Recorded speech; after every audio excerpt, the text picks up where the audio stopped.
Kako je Holanđanka Žana Markus postala heroina hercegovačkog ustanka, gledamo nakon reklamnih poruka.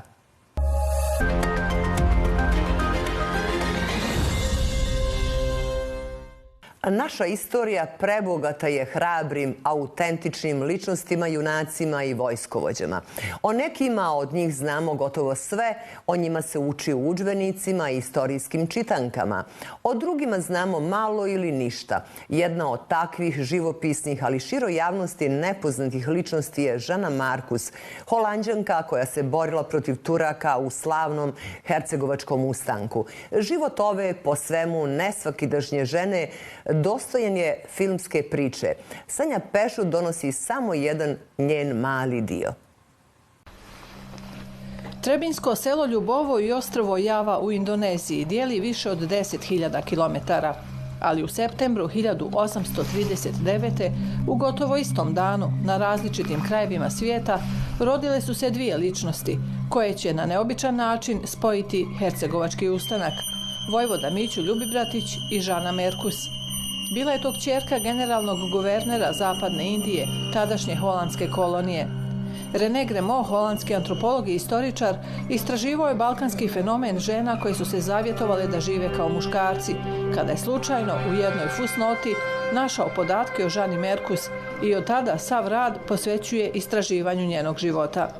Gdje piše da 77. godine za vrijeme hercegovačkog ustanka da je jedna Holanđanka na ime Johanna Markus, u stvari se zove Markus naravno, da je ona bila ovdje i jašala konja i učestvovala je kao muškarac, kao delija devojka kaže, kao žena radnik u ustanku. I onda sam se ja pitao, bio sam u šoku, da ja kao Holanđanin u Beogradu moram da učim nešto o nekoj zanimljivoj Holanđanki. Johanna Markus je jedna od vrlo značajnih ličnosti koje su učestvovale u hercegovačkom ustanku, a opet ličnost o kojoj se nedovoljno zna. Ovdje kod nas je domaćina varijanta, kažemo francuska varijanta njenog imena, Žana Markus. Zvali su je još i Jovanka Markusova, jer to je bio period kada je vršeno prilagođavanje imena stranih domaćem pravopisu. Školovala se u Parizu i sa punoljetstvom naslijedila veliko porodično bogatstvo. Od djetinjstva usađene vjerske ideje o potrebi oslobađanja hrišćana i pomaganju drugima biće presudne za njeno dalje djelovanje. Novac je trošila nemilice na gradnju bolnica za siromašne širom Francuske i Holandije. U Jerusalimu je počela gradnju hrama za spas duša pravednih u sudnjem danu, za koji je vjerovala da dolazi. Bila je veliki protivnik otomanske vlasti, koju je smatrala glavnim ugnjetačem hrišćanstva. A onda je Evropom odjeknula vijest da se tamo negdje na Balkanu, u Hercegovini, narod digao protiv Turaka. Žana Markus sa velikim imetkom stiže u Dubrovnik pa u Hercegovinu. Kao dobrovoljac se javlja pod komandu vojvode Mića Ljubibratića, najprije kao bolničarka, a ubrzo i kao ratnica. O njenoj hrabrosti u borbama pjevale su se i pjesme. Imala je srce od junaka, a bogatstva 3 tovara blaga. Ona sa svojim dijelom nasljedstva učestvuje u ustanku, kupuje oružje, municiju, sanitetski materijal i priključuje se ustanicima. Pojava jedne strankinje u ustaničkim redovima onako je bila dosta čudna. Ljudi su je sa nepovjerenjem prihvatali. Doduše i nije bila rijetkost da žene učestvuju u ustancima i bunama, ali ne direktno u borbama. Žene su bile te koje su njegovale ranjenike, donosile hranu, vršile prenos poruka, municije, baruta i tako dalje. Ali Johana je bila ta koja je aktivno učestvovala u borbama. Ona se preobukla, vjerovatno je skratila i kosu, obukla je vaše narodno mušku narodnu nošnju i bila je veoma brzo kod tih ljudi oko Miće Ljubibratića. Tam ih je bilo mnogo Italijana, dobrovoljaca napred tih ljudi i bila je dosta brzo prihvaćena kako je bila. Ništa nije, ona čak dosta brzo, to je malo čutno, ali za tu patriarhalnu okolinu, ali ipak je najvjerovatnije veoma brzo bila prihvaćena od njih. Postoje zapisi koji svjedoče o neustrašivosti mlade Holanđanke koja se posebno istakla u borbama sa Turcima kod Ljubinja i Ljubuškog. Hercegovački ustanak protiv Turske imperije imao je veliki odjek u svjetskoj javnosti, a pojava žene ratnice, Jovanke Orleanke tog vremena, kako su je novinari zvali, bila je pravi fenomen. Gremo je u svom istraživanju našao 2300 isječaka u svjetskoj štampi o ustanicima Miću Ljubibratiću i Žani Merkus. Oni su dobili dosta te pažnje u medijama, u tadašnjoj štampi, da je tada postojala neka simpatija na zapadu ka vašoj borbi za oslobođenje od turske vladavine, ali bilo je nešto drugo, što tada nije bilo ni jedan drugi konflikt koji zahtevao pažnje. I onda su, zahvalili se tome, da ništa nije bilo drugo, nešto bitno, onda je ovdje bilo više novinara. Priča o naočitom, hrabrom vojvodi Ljubibratiću, koji je uz to bio vrsni intelektualac i erudita, govorio nekoliko svjetskih jezika, pisao biografije svjetskih vojskovođa i uz to još prvi preveo Kuran na srpski jezik i holandskoj bogatoj nasljednici, bila je predmet i romantičarskih interpretacija.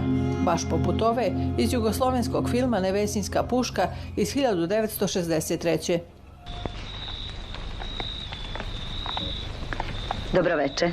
Gospodine Ljubibratiću, dozvolite da vam predstavim našu suputnicu iz Dubrovnika. Zovem se Žan Merkus. Možete me zvati Jenny. Odazivam se na vaš proglas i javljam kao dobrovoljac. Može vam samo činiti čast što ste dobili ovakvog dobrovoljca, gospodine. Gospođica Merkus je kći bivšeg generalnog guvernera Istočne Indije. Gospođice, ja sam već pisao svome listu da dolazite ovamo. To je vanredan događaj.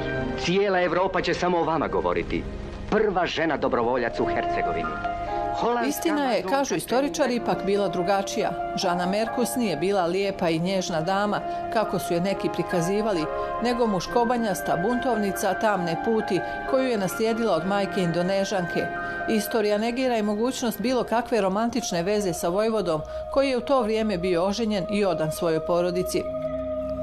U proljeće 1876. Žana Merkus slavodobitno dolazi u Srbiju, u Beograd, gdje jedni slave njen lik, pa je i Đura Jakšić o njoj pisao Jovanka naša, ne Orleanska. Ipak, drugi je dočekuju sa manje oduševljenja.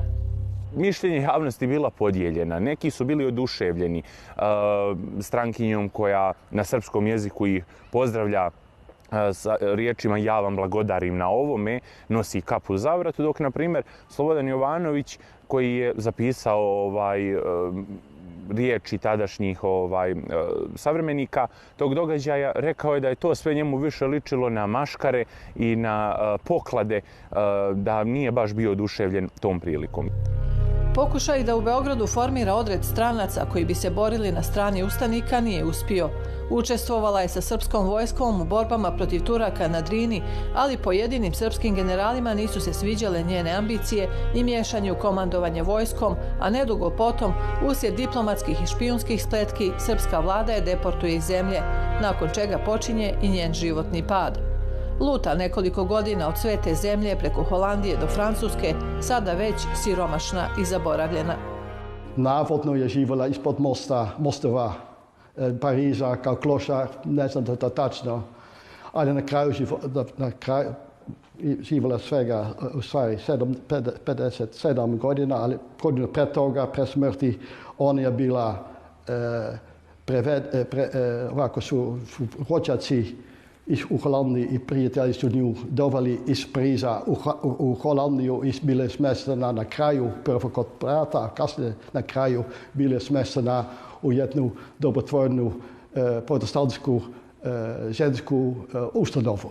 I tamo je početkom februara 1897. umrla. Žana Merkus umrla je 1897. u Utrehtu u bolnici za siromašne, jednoj od onakvih kakve je i sama gradila dok je bila imućna. Njen grob bio je zapušten i zaboravljen do 30. godina prošlog vijeka, kada se tadašnji konzul Kraljevine Jugoslavije u Rotterdamu Sibe Miličić založio da se obezbijedi novac za njegovo uređenje i održavanje.